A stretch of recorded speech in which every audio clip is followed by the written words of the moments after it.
I had the pleasure of knowing Danny for many years. When Mr. Finn asked me to deliver the perspective on Dan's speech, I was honored. I thought, this is going to be easy. Tell stories about Dan Finn in front of a crowd of people that love him. What could be easier than that? There's a lot of stories about Danny Finn. Then I quickly realized there's a lot of stories about Danny Finn. How do I condense it into a couple minutes and really kind of convey who he was? Some of these stories his mother may or may not want to hear, so I'll leave those ones out. So I started to think there's some themes when I think about Dan. There's some themes about my relationship with him. Two of them mainly are, Danny always left his mark. Danny always blazed the trail. I first met Dan in grammar school after my cousin moved in next door to the Finns. I remember being in 4th grade and the adults saying, go ahead, go play with Danny. And at an age like that, it's kind of a dreaded scenario. How do you force two kids to become friends?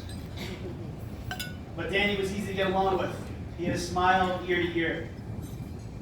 Even at a young age, Danny left his mark.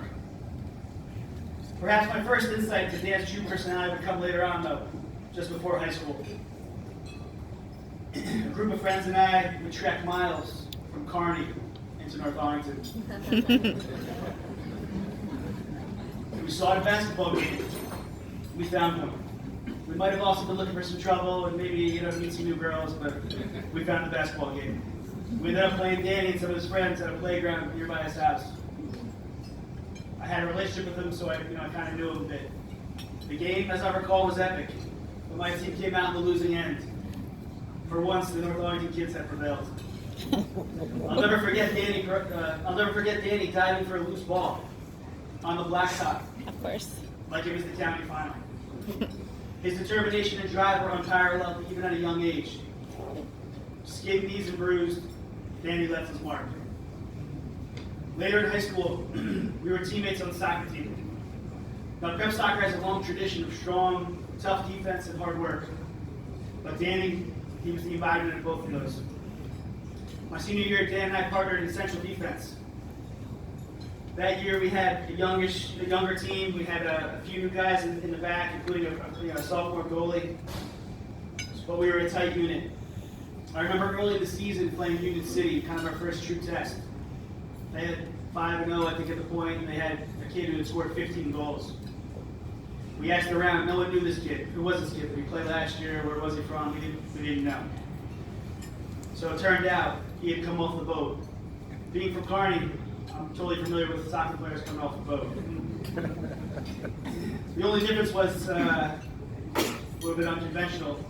His name was Miguel Greenberg. He was from Peru. Miguel Greenberg from Peru. If there's a Peruvian Jewish Hall of Fame out there somewhere, this kid is in it. Pretty sure he's still a leading goal scorer at Union City. Unconventional, that's fine, but we still have to stop this kid.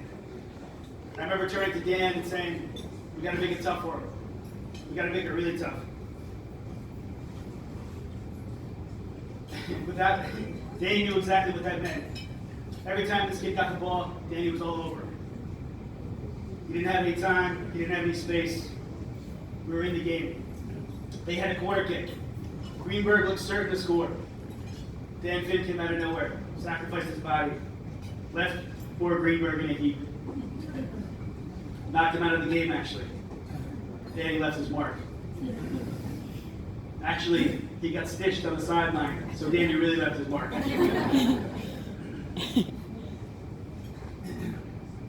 That same attitude that Danny exemplified that day, he did the same thing on the prep basketball team.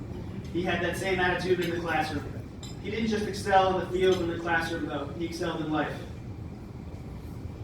He looked out for his classmates and his teammates, whether it was cool or whether it was not. He was never a bully, always a clown, always a smile. He blazed his own trail. He was friends with everyone, and I mean everyone. The PATH train into the city, he'd start talking to the conductor. They'd strike up a conversation. Next time we'd see him a week later, he'd be like, hey, Danny, how you doing? This would be passing through, We'd go off the train, He'd slip a $5 to the homeless guy on the platform. Danny always blazed the trail. Danny and I also attended Fordham University together. And this is where I began to fully appreciate how comfortable he was in his own skin. I remember my freshman year trying hard to fit in. You know, trying to wear the right clothes, trying to be the cool guy, trying to get in with the right crowd. Dan was a year younger, so he came the next year. And I remember being surprised and actually taken aback that he didn't want to do any of that stuff. He wore bowling shoes that he took from the North Arlington bowling alley. He wore a Hawaiian shirt. He wore silly sunglasses. He was who he was, and he didn't care what people thought. But that, people gravitated to that. He didn't have to prove who he was. People just loved who he was. If he didn't, there was a lot of nights spent at Fordham in New York City and a lot of other places. And again, everyone remembered him. You go back to the same bar, people would remember who he was. He may not have remembered their name, but he always had a nickname for people. He used to call people Steve Dave. Everyone was Steve Dave. I don't know what that means to this day, but he didn't know if he was Steve Dave. He had his own language like that, which, you know, few close friends would get to understand after a while.